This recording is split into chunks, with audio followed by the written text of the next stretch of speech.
ऐसी भाषा बोलकर कि मोदी संविधान बदल देंगे, लेकिन इस पर भी विचार करना जरूरी है। पाटिल ने कहा, मोदी बोलते कुछ हैं और करते कुछ हैं। लोकसभा चुनाव के मद्देनजर महाराष्ट्र में मोदी की रैलियों को अच्छा रिस्पॉन्स मिला, इसलिए यह तय है कि इस साल महागठबंधन के सभी उम्मीदवार जीतेंगे।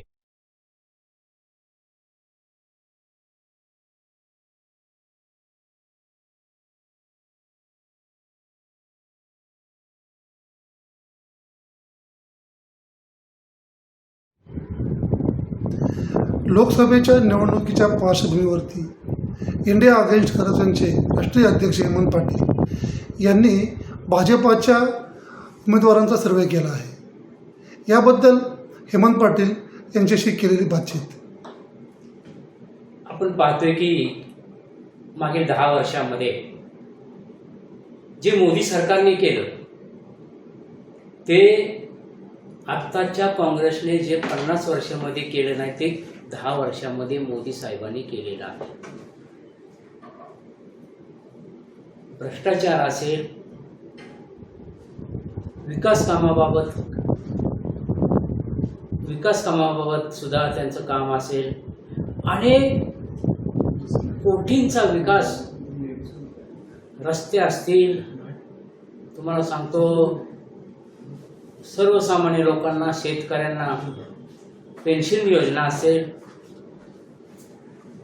अशा गोरगरिबांना अनेक योजना मोदी सरकारने त्यांच्या पदरात पाडलेल्या आहेत। आणि अजून जर 5 वर्षे जर मोदी सरकारला जर अजून आपण वेळ दिला तर नक्कीच मोदी सरकार हे आपला देश पुढील 5 वर्षांमध्ये ते जगात 1 नंबरचा आणू शकतात। कारण जागतिक पातळीवर सुद्धा काही कंपन्या आपल्या इंडियामध्ये येत आहेत आणि इंडियाचा माल सुद्धा जागतिक पातळीवर खपवला जातो, विकला जातो आणि आपल्या देशातील अनेक लोक हे परदेशात जाऊन आपला उद्योगधंदा, आपला व्यवसाय करतात आणि त्यामुळं आपल्या भारत देशाची उन्नती चांगल्या पद्धतीने झालेली आहे। तुम्हाला म्हणायचं काँग्रेसने काय केलंच नाही का? अहो, काँग्रेसने काय केलं? जर सांगा, उदाहरण तुम्हाला सांगतो, जर तुम्हाला 1 लाख रुपये दिले महिन्याला, तुम्हाला 1 लाख रुपये महिन्याला चालू केले, मग तुम्ही काय तुमचा स्वतःचा खर्च करू शकणार नाही का? तुम्ही बायका पोरांना सांभाळू शकणार नाही का? तुम्ही फ्लॅटचं भाडं भरू शकणार नाही का? दुधाचे पैसे देऊ शकणार नाहीत का? तुम्ही तुमच्या त्या सोसायटीचं बिल भरू शकणार नाही का?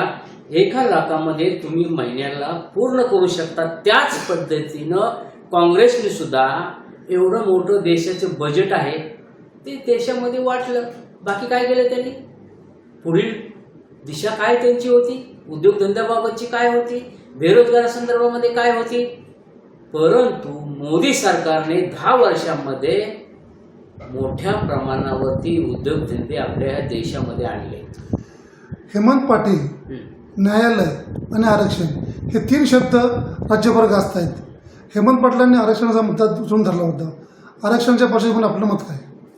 आता कसं आहे की आरक्षण ही एक वेगळी बाब आली आणि न्यायालय ही एक वेगळी बाब आली। न्यायालय म्हणजे न्यायालयाला पुरावा लागतो आणि पुराव्यावरती ते बघतं आणि त्यानंतर काय ते ठरवतं आणि न्यायालय सुद्धा आरक्षणाचा विषय जो असेल तो आरक्षण, आता समजा मराठा समाज आरक्षण असेल, धनगर समाज आरक्षण असेल, हे आरक्षण 50 ते 60 वर्षापासून ह्या धनगर समाजाला मिळालेलं नाही आणि मराठा समाजाला आरक्षणाची अत्यंत गरज असून त्यांना दिलं जात नाही। आता हे न्यायालयाची एक वेगळी बाब, आरक्षणाची वेगळी बाब। न्यायालय म्हणतं की यांना आरक्षण आम्ही देणार नाही। आता भाजपची हवा आहे, भाजप सरकार जर आलं तर इंडिया अगेन्स्ट करप्शनचा पुढचा कार्यक्रम काय असणार आहे?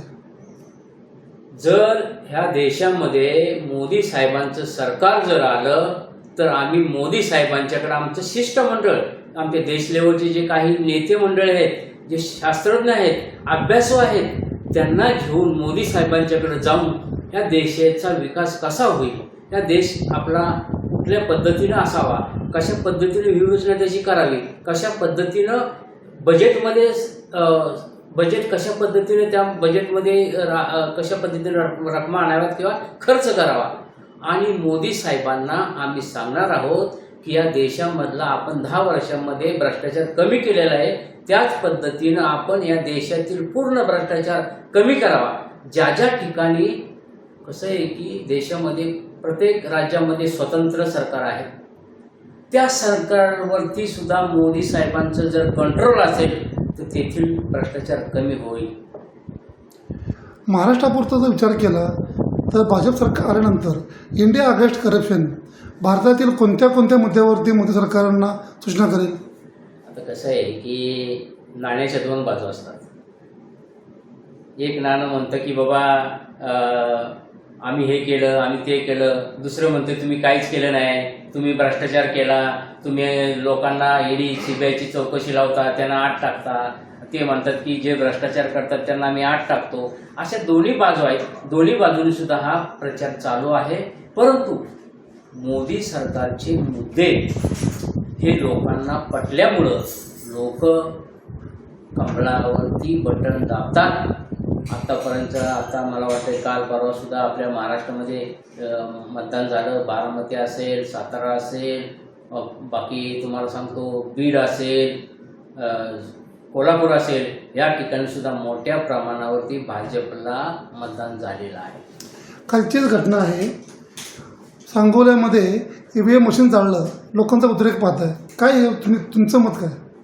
आता ज्यांनी हे जाळलं, हे का जाळलं याच्या मागं काय घडलेलं आहे. हे काय मोदीला विरोध म्हणून जाळलेलं नाही किंवा शरद पवारला विरोध म्हणून जाळलेलं नाही. तेथील स्थानिक लोकांच्या राजकारणामुळं एका गटाने हे जाळलेलं आहे. दुसऱ्या गटाने त्यांना खवळलं, त्यांना मारहाण केली आणि त्यांना आपल्या प्रचार सभेमध्ये घेतलं नसल्यामुळं त्यांनी हा उद्रेक केलेला आहे. लोकशाहीमध्ये अशी कृत्य करणं चुकीचं आहे. इंडिया अगेन्स्ट करप्शन या प्रकरणाबद्दल न्यायालयात जाणार आहे का? आता कसं आहे की अनेक प्रकार असे मतदानाच्या वेळी घडत असतात, अनेक प्रकार घडत असतात. जे काय उद्या